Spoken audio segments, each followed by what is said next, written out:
Hello friends, welcome back to my channel. आज मैं बात करने वाली हूँ 2022 में रिलीज हुई मूवी होकस पोकस 2 के बारे में। तो मूवी की शुरुआत साल 1653 से होती है। यहाँ हम बिनी बेटे यानी बिनी को देखते हैं जो अपने घर पहुंचकर अपनी दोनों बहनों से मिलती है।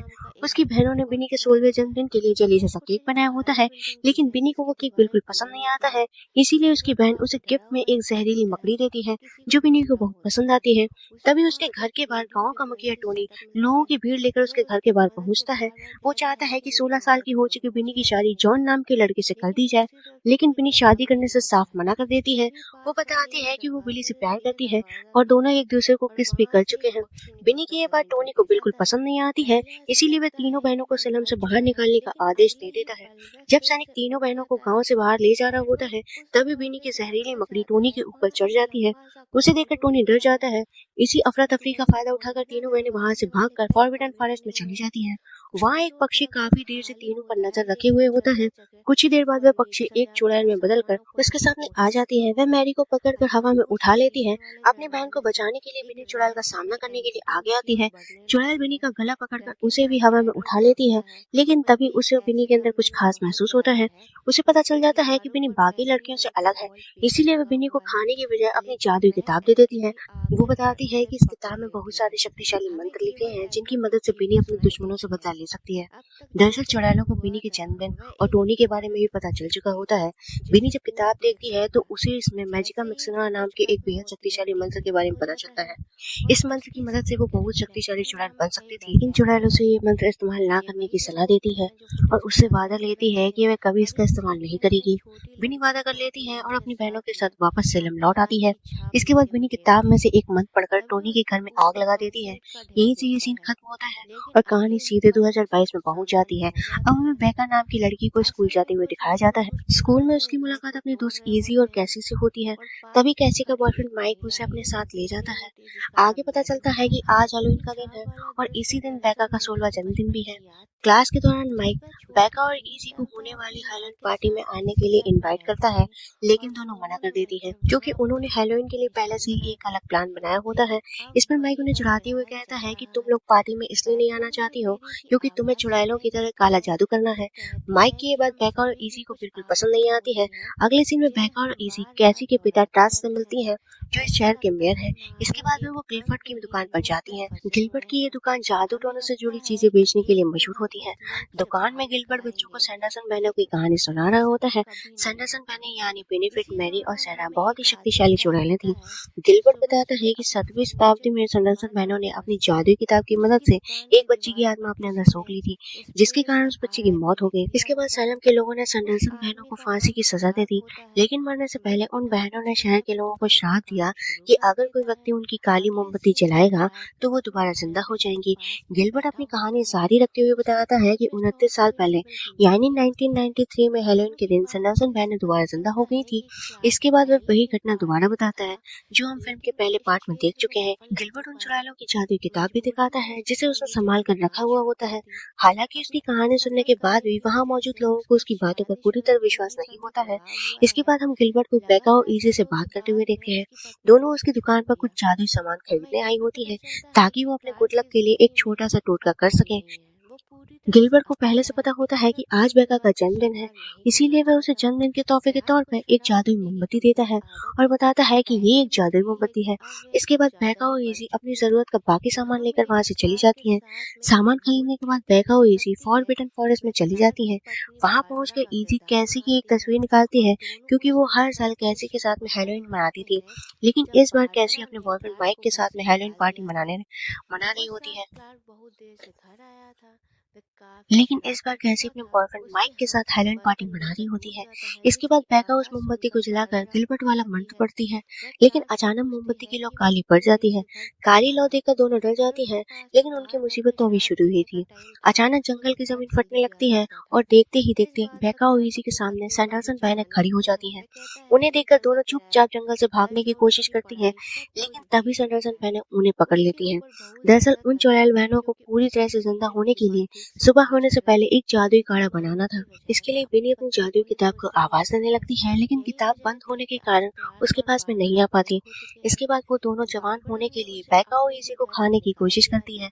दरअसल चुड़ैलों को जवान होने के लिए 18 साल से कम उम्र के बच्चों को खाना पड़ता था, लेकिन बैका उन्हें बताती है कि वो दोनों 40 साल की है और आज के जमाने में जवान दिखने के लिए कई तरह के क्रीम और ब्यूटी प्रोडक्ट आ गए हैं।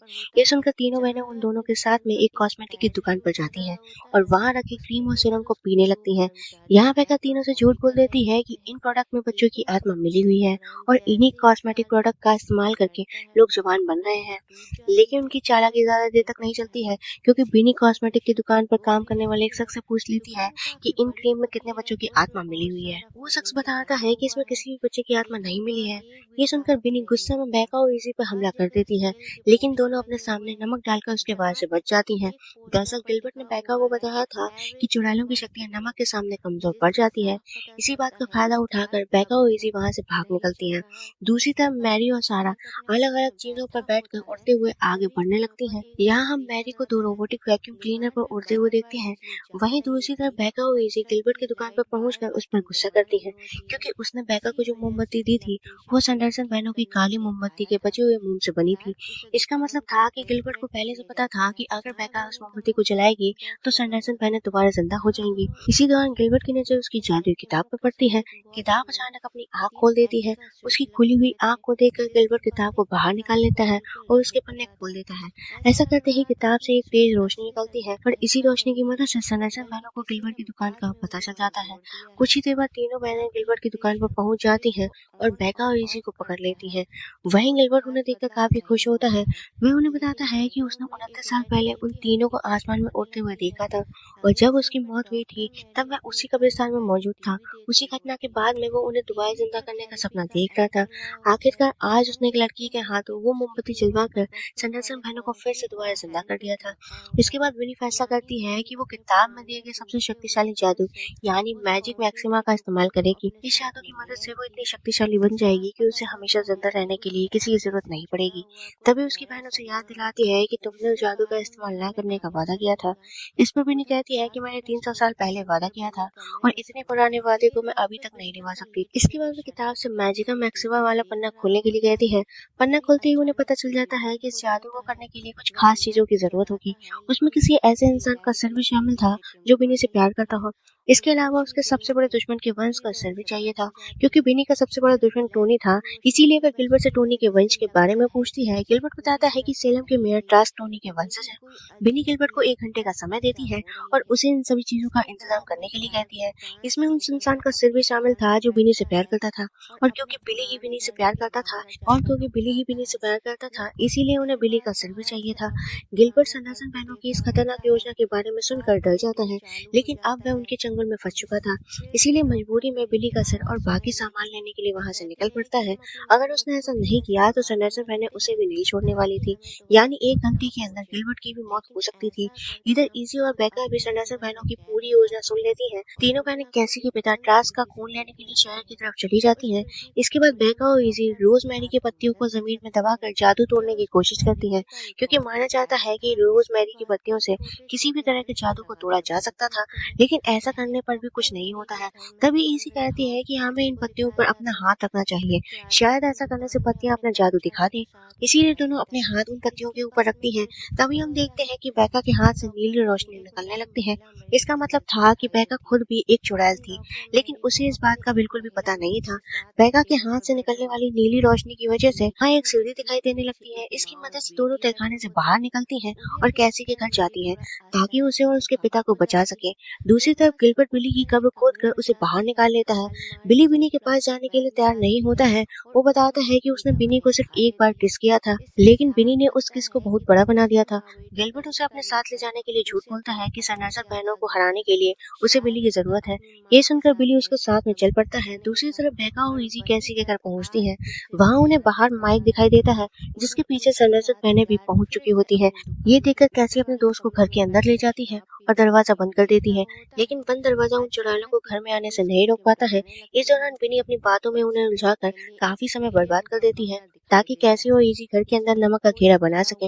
नमक का घेरा तैयार होने के बाद मिस एंडरसन मैंने उसे पार नहीं कर पाती है और ना ही उनकी जादुई शक्तियां घर के अंदर पहुंच पाती है। अब बेका, इजी और कैसी को बस सुबह होने का इंतजार करना था, क्योंकि सडलसर मैनों ने अभी तक अपना जादुई काढ़ा नहीं पिया था। इसीलिए सुबह होते ही उनका जादू खत्म हो जाता है और वो दोबारा मर जाती है। तभी वह कैसी के पिता टास्क पहुंचते हैं। उन्हें देखकर बिनी कहती है कि हम तीनों तुमसे अपना बदला जरूर लेंगे।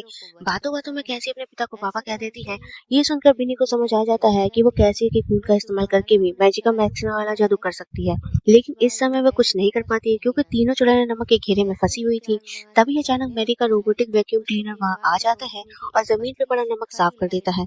नमक का घेरा टूटते ही तीनों बहनें आजाद हो जाती हैं और कैसी को अपने साथ उड़ा ले जाती है। ये देखकर बेका अपना हाथ ऊपर करती है और उसके हाथों से फिर से वही नीली रोशनी निकलने लगती है। इजी ये देखकर हैरान हो जाती है और बेका से पूछती है कि आखिर उसके साथ में क्या हो रहा है, लेकिन बेका को खुद भी अपनी शक्तियों के बारे में कुछ नहीं पता था। अब हम गिलबर्ट और बिली को उसकी दुकान में जाते हुए देखते हैं।